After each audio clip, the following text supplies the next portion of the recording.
Hi అండి, అందరికీ నమస్తే. నేను నా రావణ్ పార్ట్ 21 స్టోరీలోకి వెళ్ళిపోదామండి.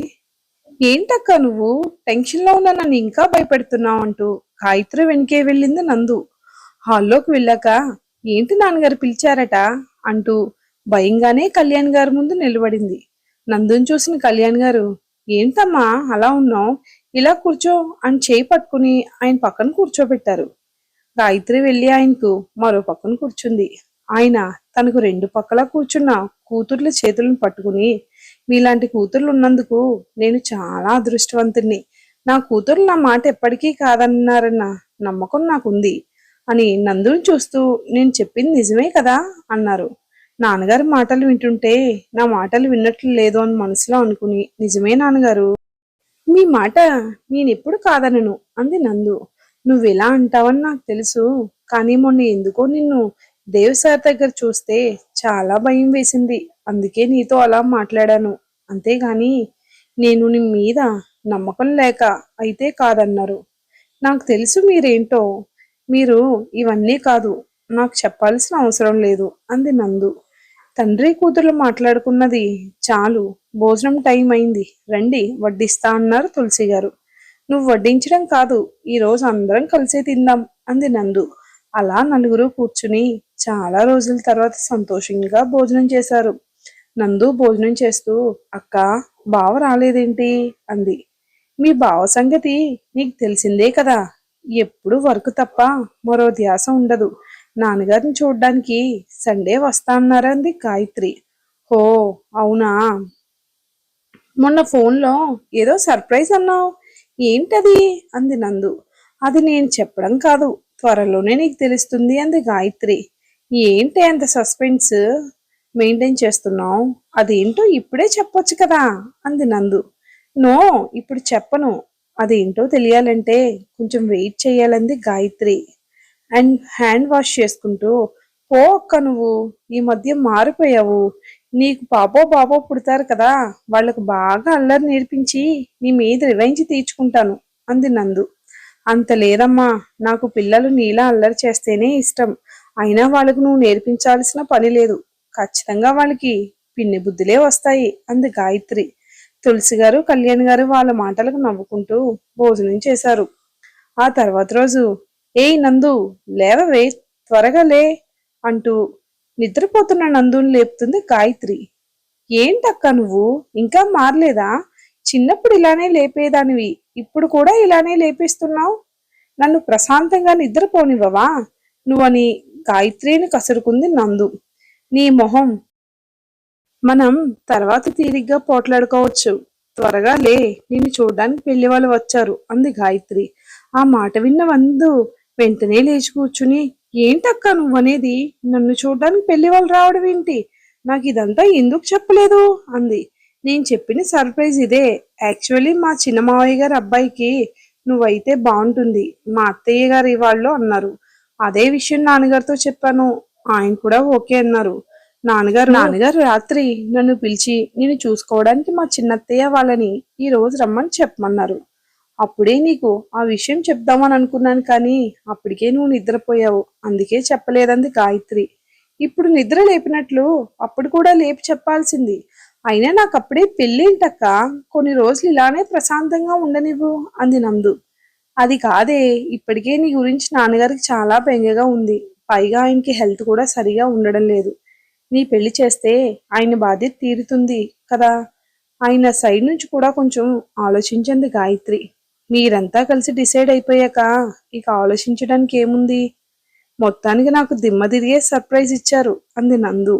మమ్మల్ని పొగిడింది చాలు, వెళ్ళి స్నానం చేసి ఫాస్ట్గా రెడీ అవ్వు, నేను ఈ లోపల వాళ్ళతో మాట్లాడుతూ ఉంటా, రెడీ అయ్యాక మిస్డ్ ఇవ్వు, వచ్చి తీసుకెళ్తా అంది గాయత్రి.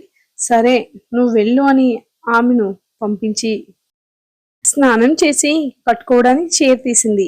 ఆ చీర కట్టుకుంటూ ఎందుకో ఆ రోజు దేవు తనకి చీర కట్టింది గుర్తొచ్చింది. అది గుర్తుకు రాగానే నందు మనసంతా అదోలా అయిపోయింది. ఆ రోజు తనని తాకిన అతని స్పర్శ ఇంకా తనకు గుర్తుంది. ఎందుకో దేవ్ తనకి బాగా గుర్తొచ్చాడు. అతని తలుపుల్లో ఉండగానే సడన్ గా, నందు నా మాట వింటావు కదా అన్న తండ్రి మాట గుర్తొచ్చి అతని ఆలోచన నుంచి బయటకు వచ్చి ఇకపై నేను ఆ రాక్షసుడి గురించి అసలు ఆలోచించను అనుకుని ఫాస్ట్ గా రెడీ అయ్యి వాళ్ళ అక్కకి మిస్డ్ ఇచ్చింది. పెళ్లి వాళ్ళతో మాట్లాడుతున్న గాయత్రి ఆ మిస్డ్ చూసి లోనికొచ్చి చీరలో ఉన్న నందుని చూసి, అబ్బా ఈ చీరలో ఎంత బాగున్నావే, ఇంత బాగా చీర కట్టుకోవడం ఎప్పుడు నేర్చుకున్నావు అంది. ఎక్కడో నేర్చుకున్నానులే కాని పద వెళ్దాం అంది నందు. ఏంటి పెళ్లి కొడుకుని చూడాలని అంత తొందరగా ఉందా అంది గాయత్రి నవ్వుతూ.